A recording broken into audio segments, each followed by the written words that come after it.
बिस्मिल्लाहिर्रहमानिर्रहीम। अस्सलाम वालेकुम। Design and analysis of algorithms के कोर्स में सॉल्विंग रिकरेंसेस को फर्दर प्रोसीड करते हुए आज हम सब्स्टिट्यूशन मेथड स्टार्ट करेंगे। इससे पहले हमने आइट्रेशन मेथड भी किया, उस पे एग्ज़ाम्पल्स किए, मास्टर मेथड भी किया, उस पे एग्ज़ाम्पल्स भी किए। ठीक है, मास्टर मेथड के पे 3 एग्ज़ाम्पल हुए बिकॉज़ उसमें 3 केसेस थे, ताकि तीनों केसेस के मुताबिक हमने किस तरह हम रिकरेंसेस को सॉल्व करेंगे अकॉर्डिंग टू देयर 3 केसेस। और जो है आइट्रेशन मेथड पे 2 एग्ज़ाम्पल्स किए हैं हमने। ठीक है, तो आज हम स्टार्ट करेंगे सॉल्विंग रिकरेंसेस में सब्स्टिट्यूशन मेथड। तो अब देखते हैं कि इसमें आगे क्या होता है और इसको हम किस तरह इसके ज़रिए हम कोई रिकरेंस सॉल्व करते हैं। सब्स्टिट्यूशन मेथड में हम जो है फर्स्ट जो है हम गेस अ सोल्यूशन के हम गेस करेंगे कि हम इसका सोल्यूशन कैसे निकालेंगे। ठीक है, कि हम अगर आगे उसको प्रोसीड करेंगे तो हमारा सोल्यूशन कैसे होगा, हम इसको कैसे सॉल्व करेंगे। ये आइट्रेशन मेथड से और मास्टर मेथड से काफ़ी डिफरेंट है। ठीक है, use the induction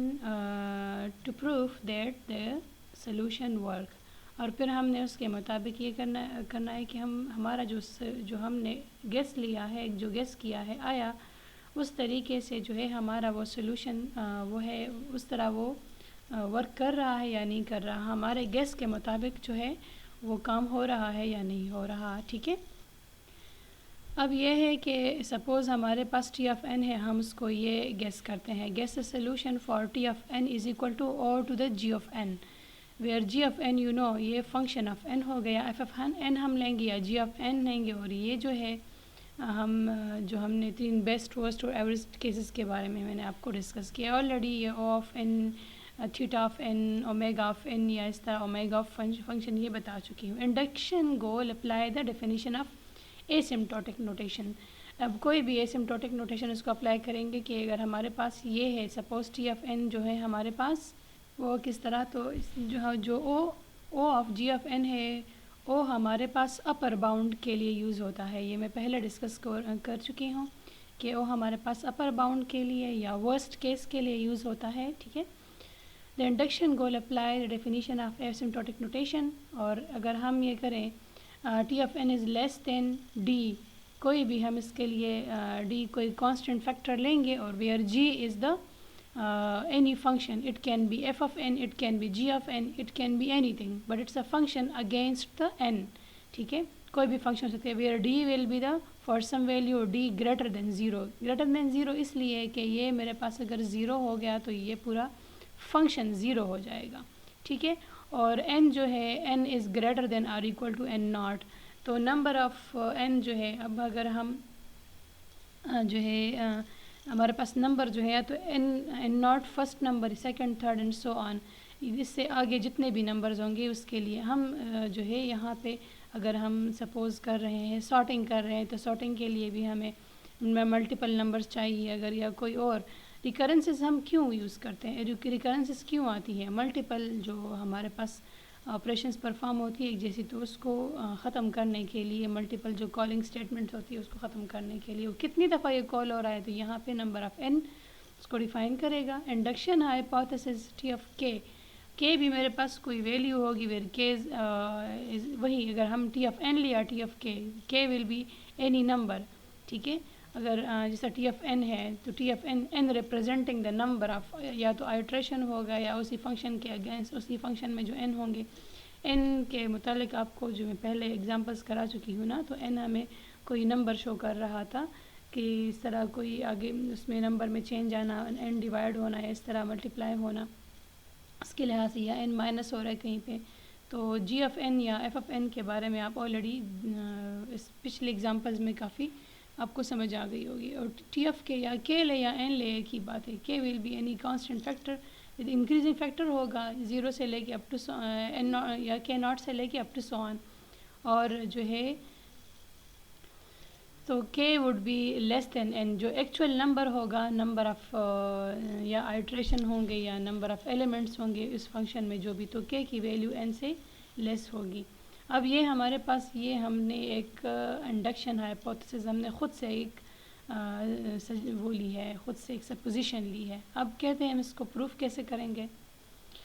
prove the induction goal, use the induction hypothesis to find some value of the constant d हमारे पास constant और कोई constant factor है जो यहाँ पे फंक्शन से मल्टीप्लाई हो रहा है n not for which the induction goal holds. ठीक है, तो n हमारे पास कोई स्पेसिफिक वैल्यू होगी, n नॉट n1 n2 जितना भी आगे जाएगा डिपेंड करेगा हमारे इसके बारे में भी आपको पिछले लेक्चर में बता चुकी हूँ कि हमारे पास नंबर ऑफ n कुछ भी हो सकता है, वो गिवन होगा हमारे रिक्वायरमेंट के मुताबिक क्वेश्चन में गिवन होगा। The substitution method for solving recurrences involves guessing the form of the solution and then using the mathematical induction to find the constant and show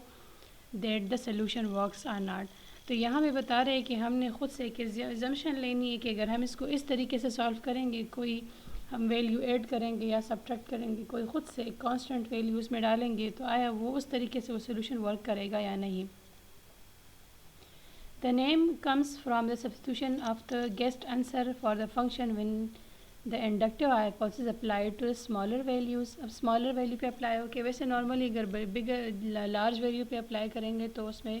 possibility ये होगी कि हमारा जो है हमारा गेस है वो सही से काम ना करे जो हम सोल्यूशन गेस कर रहे हैं। ठीक है, और हम ये प्रोसेस तब इस्तेमाल करेंगे जब तक हमारे पास गेस करना आसान होगा। स्मॉलर वैल्यूज़ होंगी, बहुत लार्जर वैल्यूज़ नहीं होंगी, लार्ज नंबर ऑफ़ वैल्यूज़ नहीं होंगी। ठीक है, the method is powerful but it's obviously can be applied only in case when it is easy to guess the form of answer. तो इस मेथड को ज़्यादातर यूज़ भी नहीं किया जा सकता क्योंकि इसमें गेस करना है और गेस के लिए फिर जो है हमारा इसमें प्रॉपर एक्सपर्टी चाहिए होंगी। ठीक है, तो उसको हम स्मॉलर वैल्यूज़ के लिए जो हमारे पास नंबर ऑफ़ n बहुत स्मॉल होगा या इस तरह, तो उसमें हम इस केस में ये मेथड यूज़ करते हैं। अदरवाइज़ ये इसके ज़रिए जो हमारा गेस होगा, जो हम सोल्यूशन गेस करते हैं, उसके चांसेस ये हो सकते हैं कि उसमें कुछ प्रॉब्लम्स अराइज हो सकती है, जो हमारा गेस है वो गलत भी हो सकता है। The substitution method can be used to establish either upper or lower bound on the recurrences। हम कोई उसके लिए upper या lower bound कंसिडर कर लेंगे कि अगर हम कोई ख़ास स्पेसिफिक इक्वेशन है उसके लिए हम ये कि इसके लिए अपर बाउंड इतना हो सकता है या लोअर बाउंड इतना हो सकता है। और अब आप लोगों को पहले मैं अपर और लोअर बाउंड्स के बारे में बता चुकी हूँ कि the time t of n required for the कि किसी भी एल्गोरिदम को रन करने के लिए for running in any algorithm, तो upper bound maximum time taken for that algorithm for execution and the lower bound is the minimum time taken for the execution of that algorithm. ठीक है, upper bound जो है उससे मज़ीद जो है maximum value ये मैक्सिमम वैल्यू इससे आगे जो है ज़्यादा वैल्यू पॉसिबल नहीं होंगी। That is the upper case. The maximum time taken against some specific algorithm, और जो lower bound है तो it is the minimum time against some specific equation, some specific algorithm, some specific operation। तो उससे ज़्यादा उससे मज़ीद कम हमारे पास टाइम पॉसिबल नहीं होगा। और जो टाइट बाउंड होता है तो वो लोअर और अपर बाउंड के दरमियान होता है, ये पहले डिस्कस कर चुके हैं। Lower bound on a recurrences. As an example, let's us determine an upper bound on the recurrences। Suppose हमारे पास अगर t of n जो है 1 है for n is equal to 1, तो यहाँ पे बता रहे हैं कि अगर ये है हमारे पास सपोज एक इक्वेशन है t of n है, it is a time t of n representing the time taken for executing a some specific algorithm। Every algorithm, जो हर एक एल्गोरिदम को का हम टाइम फाइंड आउट करेंगे फॉर एग्जीक्यूशन, जो उसी एल्गोरिदम को रन करने के लिए जो टाइम होगा वो अगर 2-3 एल्गोरिदम्स को हम कंपेयर करेंगे तो डिपेंड करेगा कि नंबर ऑफ़ n जो हमारे पास सेम होंगे और सारी कंडीशन सेम होंगी, इक्वेशन सेम होगा, तो तब वो उसको हम कंपेयर कर सकते हैं। तो अगर हमारे पास t ऑफ n जो है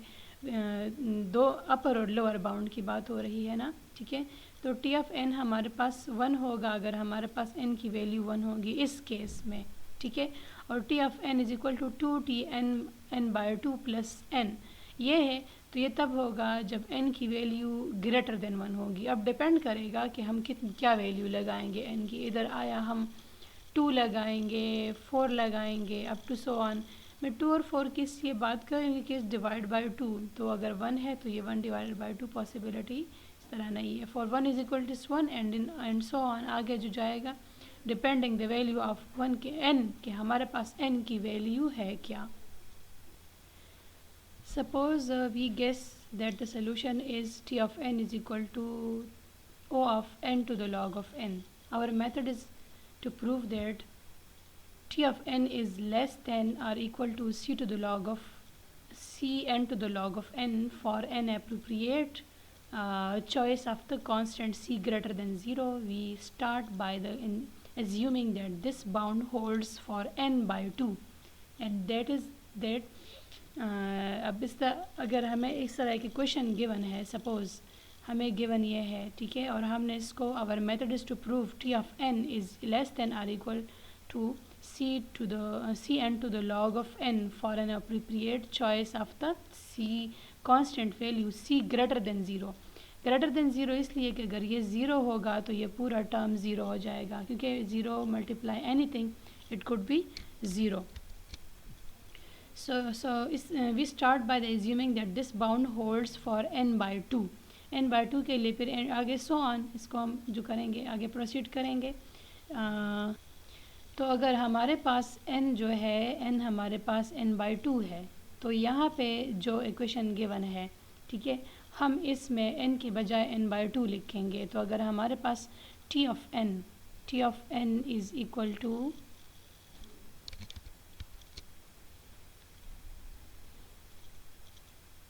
सी एन लॉग ऑफ n, तो अगर n हमारे पास n बाय 2 होगा तो ये भी n बाय 2 हो जाएगा, ये भी n बाय 2 हो जाएगा और ये भी n बाय 2 हो जाएगा, दिस वन, ठीक है। तो यहाँ पे जो है t of n by 2 is less than or equal to, यही क्वेश्चन में पुट किया है, सी एन बाय 2। इसी n की जगह c अपनी जगह पे आ गया है और इसी n की जगह n बाय 2 लिखा गया है, log अपनी जगह पे आ गया है, ठीक है, और n बाय 2 n की जगह, इस n की जगह अगेन n बाय 2 गिवन है, ठीक है। तो अब आपको इसका जो है c n by 2 to the log of n by 2 substitution into रिकरेंशियल्स। अब ये हमारे पास किस तरह आया है, तो यहाँ पे जो है टी ऑफ एन बाई 2 तो हमारे पास इसके बराबर है, ठीक है, मगर फिर टी ऑफ एन जो है यहाँ पे ये जो इक्वेशन लिया है इस 2 के अलावा जो है, इस 2 के अलावा ये वाला जो है, ये वाला equation that is this one. So if t of N is equal to this one,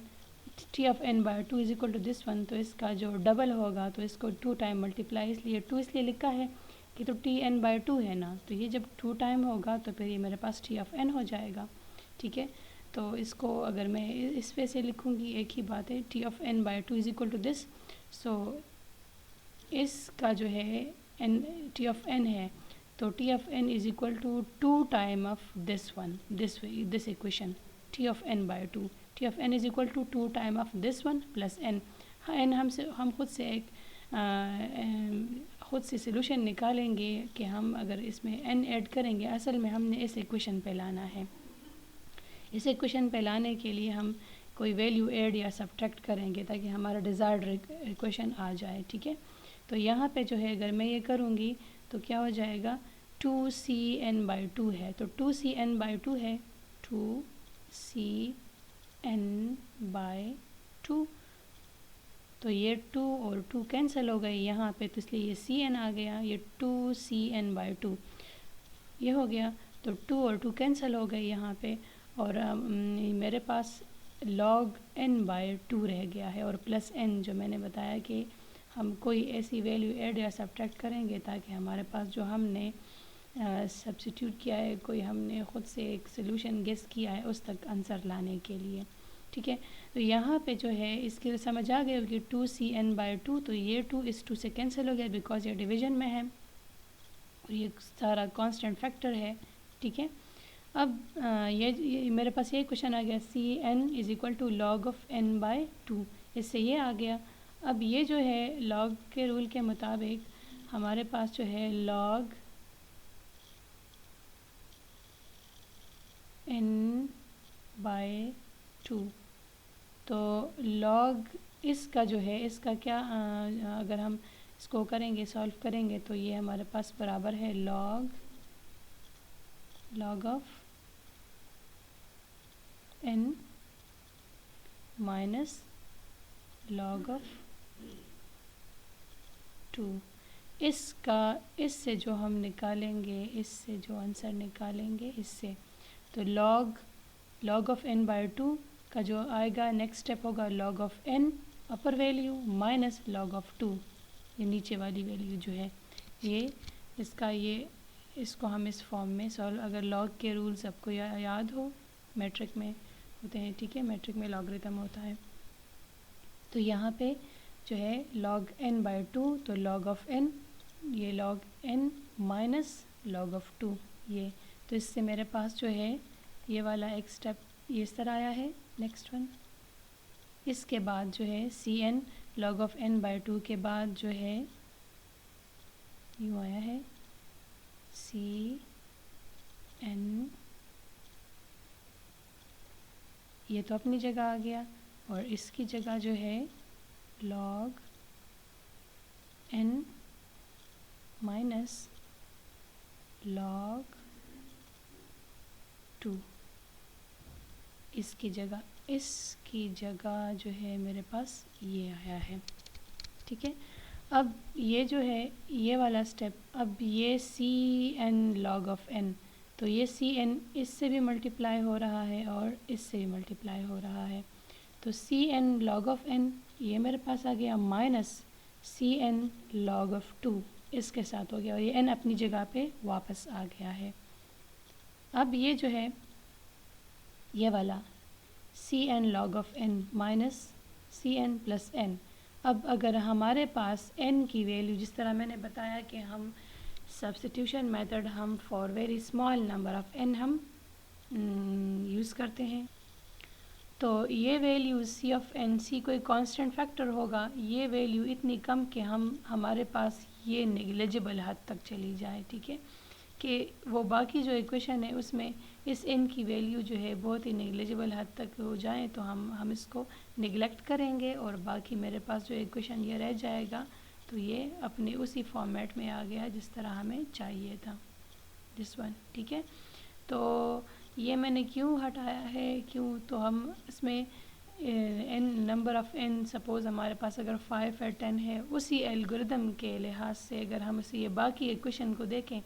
तो ये इक्वेशन इस पे कोई इफ़ेक्ट, इसकी एडिशन या सब्ट्रैक्शन इस इक्वेशन को इफ़ेक्ट नहीं करता, तो हम इसको वो नेगलेक्ट कर लेंगे और हमारे पास जो आंसर होगा जो t of n = cn to the log of n। मगर एक दफ़ा फिर बता रही हूँ कि ये गेसिंग the solution in this case ये काफ़ी डिफ़िकल्ट होगा और वो तब आसान होगा जब हम बहुत कम नंबर ऑफ़ एलिमेंट्स लेंगे, कम नंबर ऑफ़ एलिमेंट्स के लिए हम हमारे पास ये सोल्यूशन इस तरीके से कोई सोल्यूशन हम फाइंड आउट करेंगे तो बेस्ट रहेगा। अदरवाइज़